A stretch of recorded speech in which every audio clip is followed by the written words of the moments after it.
Howdy-ho, my crafty friends. This is Lori at the Ladybug Journals. I'm so glad you joined me today.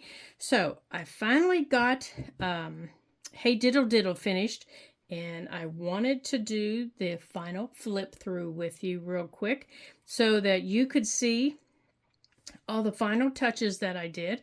So, I just made here just a little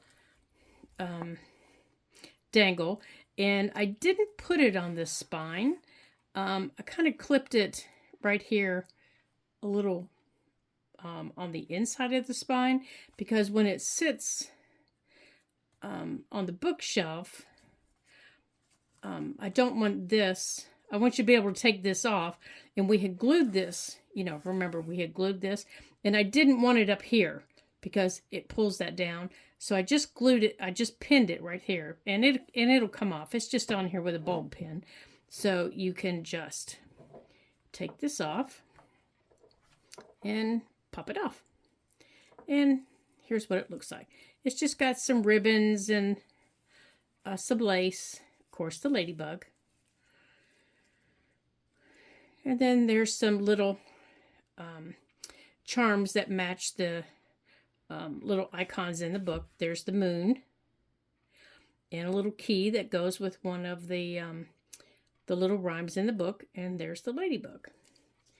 So here's the lace. It's all dried, and it dried very, very nicely, from where we put it on here. And there's the fabric piece that we put on. It dried very nicely too. So as we open it up, and so did our corners, they dried nicely. Just an extra piece of little fabric, little pouch of goodies. This is a big pocket right here, made with the kitty cat. I wonder if his name is Hey Diddle Diddle, or Diddle Diddle. I don't know what his name would be. And here's another little, this is a big pocket here, just with some extra little pieces right along here. And this is a little tag that I made, just with some spare pieces, and it's got some threads and stuff hanging all over the place. So I'm probably just going to end up cutting those off because they tend to annoy me. So I'm going to do that right now. I had them all sticking all over my fingers. So there's the little tag. And this little thing here reminds me of a children's shoelace, and a little tennis shoe. And it matches the colors down here. And then the little fish comes from the little boys page. And if you'll remember, as I told you, I copied some of the pages. And as long as the pages are used back within the book, I'm not breaking any copyright laws. Here's a few more little extra pieces. And there's the key I told you about. There's the little spoon. I think he's adorable. But this is a little side tuck right here. Right here's a little side tuck. It's a little one. And this has got to be my favorite page right here. Right here. I just love it. Yeah, I think this little boy is just really cute. And then here's the queen from one of them. And a little tag. And a little side tuck. And then these little ducks. This right here really doesn't do anything. It's just a page decoration. You could decorate that page any way you wanted. And then this little piece right here that wraps around the page, this is actually from the book. This is original to the book. So remember, if you'll remember, I wanted to keep it in the book and use it somehow. So that was how I decided to use it. And this, I made this, let me show you, this little puppy, I just thought he was so cute. He's a little tuck. I just thought he was adorable. He reminds me, he looks nothing like my little Yorkie Baxter, but he's as playful as my little Yorkie is. And then these are 3 little pockets here. These are just 3 little stair-step pockets, right here. Tickets or little things like that can go in them. And this was just a piece cut off with lace on it, but I thought, keep it and use it someplace else. This is Tweedledee and Tweedledum, and that's the actual nursery rhyme. And there's the little crow tag.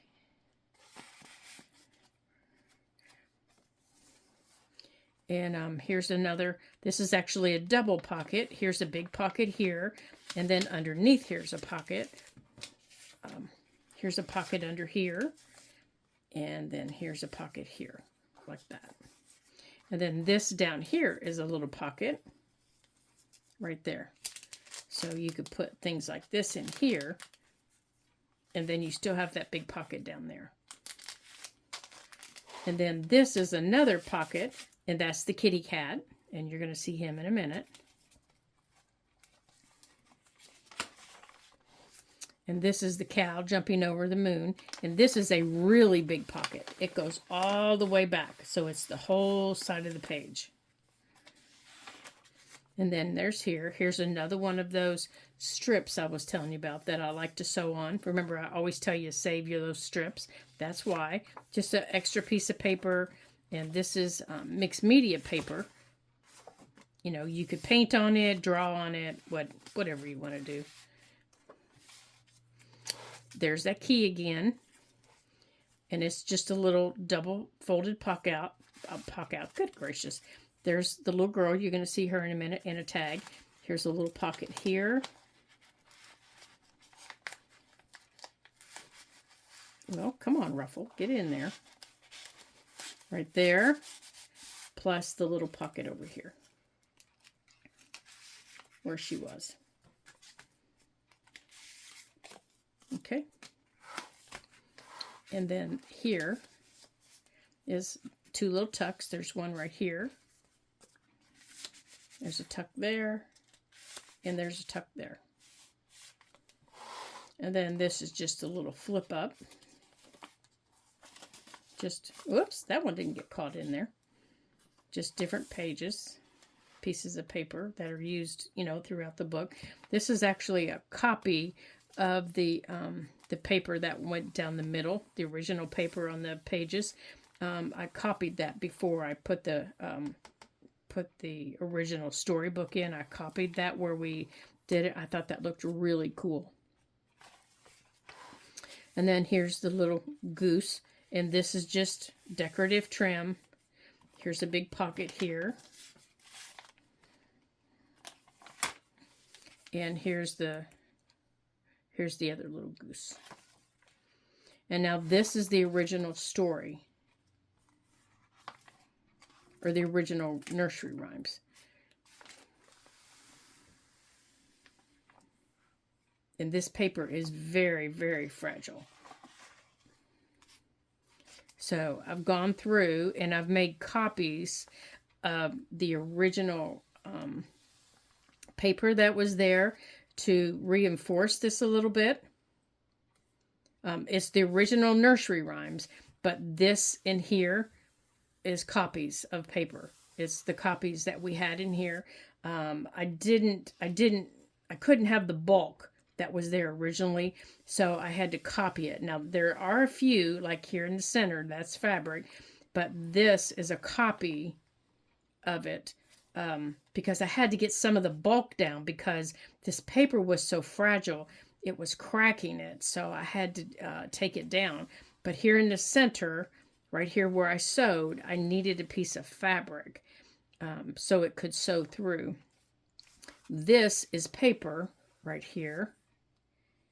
But on this back side right here, on the other side, you really can't see it, is fabric where I sewed through. This is paper. And that really got the bulk down. Back here is paper. And you can see where I used that clear duct tape underneath it. That is where I sewed through these two signatures. Remember, I told you it's two small signatures that you sewed separately and then you had to sew them together.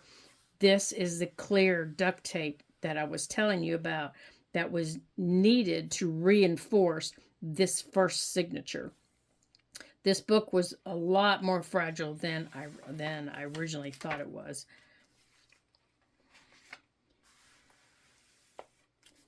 It was fun to do, but it was also very challenging because these pages were so fragile.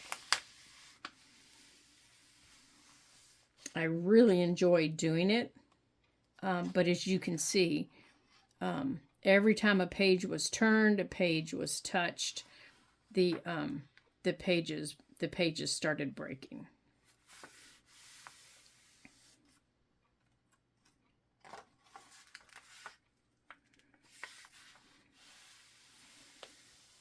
So this right here was what was sewn through for this signature to give it some support. There's that kitty cat I was telling you about. And this, here's the clear duct tape that was sewn through to give support to the signature. As I sewed through both signatures to get them into the book. Let me show you. This one signature, this first one that my finger's on, wrapped around the two smaller ones, and it needed support because it was wrapping around them. You can see where it wraps around right here. There it is, and there it is. So it needed support because every time I touched it, the back of it, back here, started cracking. So I had, and that fabric just was not doing it. So I had to put this clear duct tape all the way down it. And that finally held it enough that I could sew through it. This over here is where the duct tape came through, so I could sew through. And that, my friends, did not make me happy that I had to do that. And there's our book. And then it's just got two little pins on there. Normally my books look so much better in the original pages. They're, if I do say so myself, they look really, really good. So this book was a challenge for me. It was a definite challenge. And I learned a lot from it. I learned not to mess with pages that are that fragile. If they are that fragile, you don't try to turn them into a junk journal. That is for sure. You leave them alone, or you do something else with them, because they were a challenge to keep them from breaking, to keep them from splitting at the seams as I tried to sew them. So that was why I decided that I was not going to put this in my shop to sell, because I did not feel like that this was up to my standards to sell. And I didn't want someone to take it home and then get it home and judge all of my work by this one book, because this is not my norm. This is not my normal work. My normal work is much better, but this book was, it was a challenge. But I did want to get it completely finished and do a flip through for you guys so that you were able to see it. So she'll just sit up on my bookshelf and be a memory for me. So thank you all for tuning in and spending some time with me today. I appreciate it. Your comments are greatly appreciated. Remember, keep them nice.